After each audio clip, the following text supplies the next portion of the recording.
huwa anamfananisha ni kama kwa Ulaya kule kuna lile kombe la Europa ambapo Sevilla ndio mtawala wake, na kwa Afrika huko kwenye ile kombe la shirikisho mimi mara nyingi Berkane huwa naiona kama ndio Sevilla ya Afrika. Unaitazama vipi finali na namna ambavyo umeona Simba jana katika mchezo wao ambao walicheza na Stellenbosch, mchezo wa mkondo wa pili ambao ndio umewabeba mpaka hapa ambapo wamefika klabu ya Simba?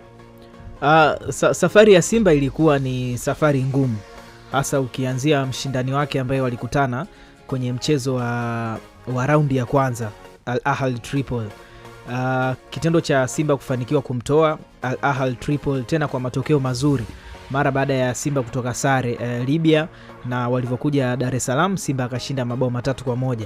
Inaonyesha jinsi gani ambavyo kitendo cha kumtoa Tripoli, timu ambayo ndio kwanza ilikuwa imeanza kufanya uwekezaji, imemtoa Mabululu katika ligi ya Misri, amekwenda pale. Ni wazi kabisa kwamba Simba walikuwa wanaonyesha mwanga kwamba kuna kitu ambacho wanakwenda kukitafuta kwenye hii michuano ya shirikisho.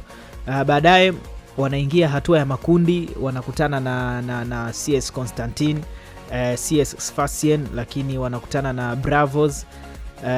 Simba anafanikiwa kupata alama 13.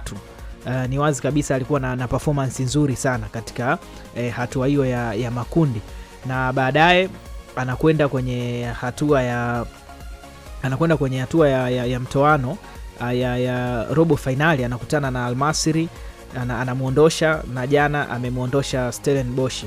Katika mechi zote hasa za mtoano hakuna mechi ambayo ilikuwa ni rahisi, na wala hakukutana na mpinzani yoyote rahisi. Ukiangalia jinsi ambavyo Al Masry alimletea ushindani, game ikaenda kumalizwa kwenye mikwaju ya penalty, na jana dhidi ya Stellenbosch, ukiangalia katika msimu huu mimi mechi ambayo ilikuwa ngumu sana kwa upande wa klabu ya Simba yawezekana ikawa ni mechi ya jana kwenye michuano hii ya shirikisho.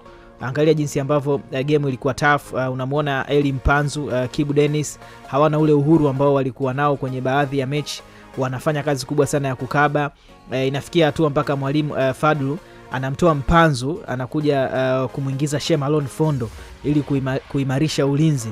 Angalia jinsi ambavyo Stellen walikuwa wanawashambulia Simba. Kwao wamefanikiwa kumaintain, hawajaruhusu bao. Ni wazi kabisa kwamba walikuwa na safari ngumu, safari ambayo mpaka walipofikia haikuwa rahisi. Kwa hiyo wanastahili pongezi katika hilo. Kuhusiana na mpinzani